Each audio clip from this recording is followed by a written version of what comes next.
हमारी कहानी का शीर्षक है न्याय की कुर्सी। एक समय की बात है, एक नगर में दो मित्र रहते थे। एक किसान था, दूसरा सुनार था। एक गरीब था, दूसरा बहुत अमीर था। आर्थिक भेदभाव होते हुए भी दोनों अच्छे मित्र थे तथा दोनों का घर भी आमने सामने था। वे जिस गांव में रहते थे वह गांव बड़ा ही खुशहाल था। वहाँ रात्रि में राजा के पहरेदार गली गली में घूमकर पहरा दिया करते थे।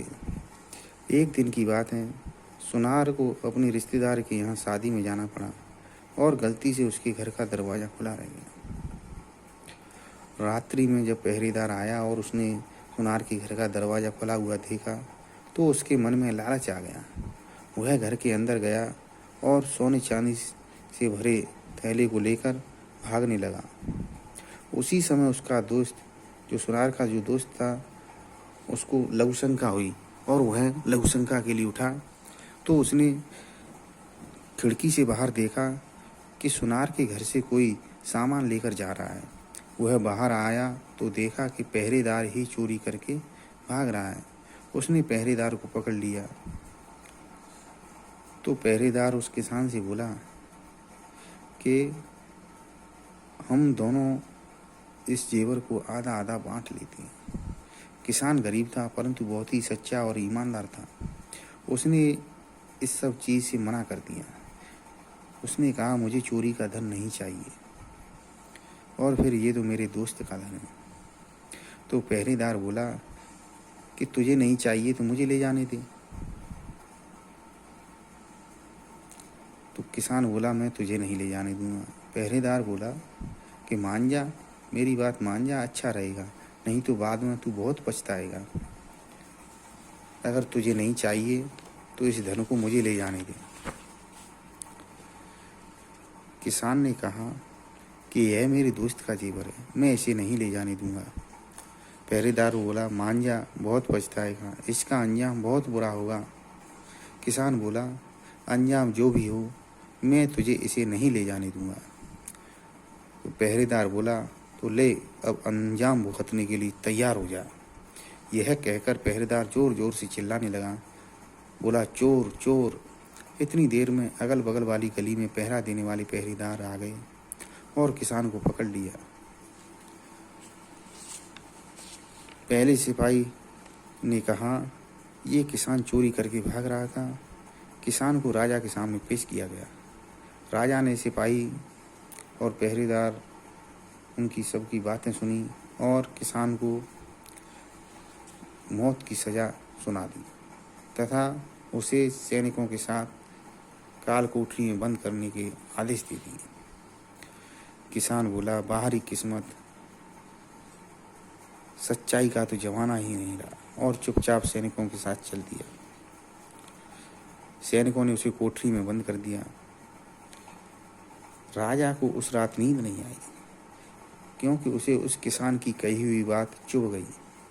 उसने सोचा कि कहीं मुझसे कोई अन्याय तो नहीं हो रहा है, मुझे इसका पता लगाना चाहिए।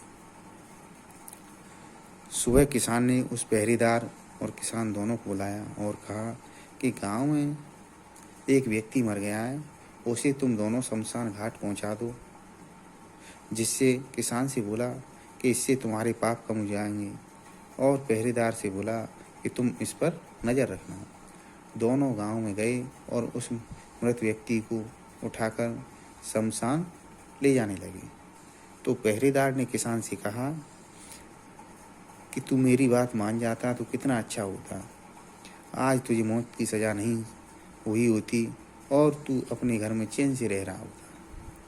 किसान ने पहरेदार से कहा कि होने को कौन टाल सकता है, जो किस्मत में लिखा है वो तो होना ही है। और उसको दोनों ले जाने लगे। उसे पहरेदार और किसान शमशान घाट पहुंचाकर राजा के पास आने लगे। तो जिसको ये दोनों ले जा रहे थे वो मृत नहीं था। वो वहाँ से उठा और उनके पीछे पीछे इनसे पहले राजा के दरबार में पहुँच गया और राजा को सारी बात सुनाई कि पहरेदार ने क्या कहा और किसान ने क्या कहा। पहरेदार और किसान दोनों जब राजा के सामने पहुंचे तो राजा को पता लग गया कि चोरी पहरेदार ने की है, और उसने अन्य सैनिकों को आदेश दिया कि पहरेदार को पकड़ लो और इसे कारागार में डाल दो, और किसान को उसकी ईमानदारी के लिए 100 सोने की मोहरें देकर छोड़ दिया गया। अब किसान का अपने घर आ गया और अब राजा का मन शांत था, क्यों कि उसे अपने ऊपर गर्व था कि उसने सही न्याय किया है। और कहा भी गया है कि राजा की कुर्सी होती है वो न्याय की कुर्सी होती है, इस कुर्सी पर जो भी बैठता है वो न्याय करता है। और हमारी कहानी का शीर्षक भी न्याय की कुर्सी है। अगर कहानी अच्छी लगी हो तो कमेंट करें, लाइक करें और प्लीज़ चैनल को सब्सक्राइब करें। धन्यवाद।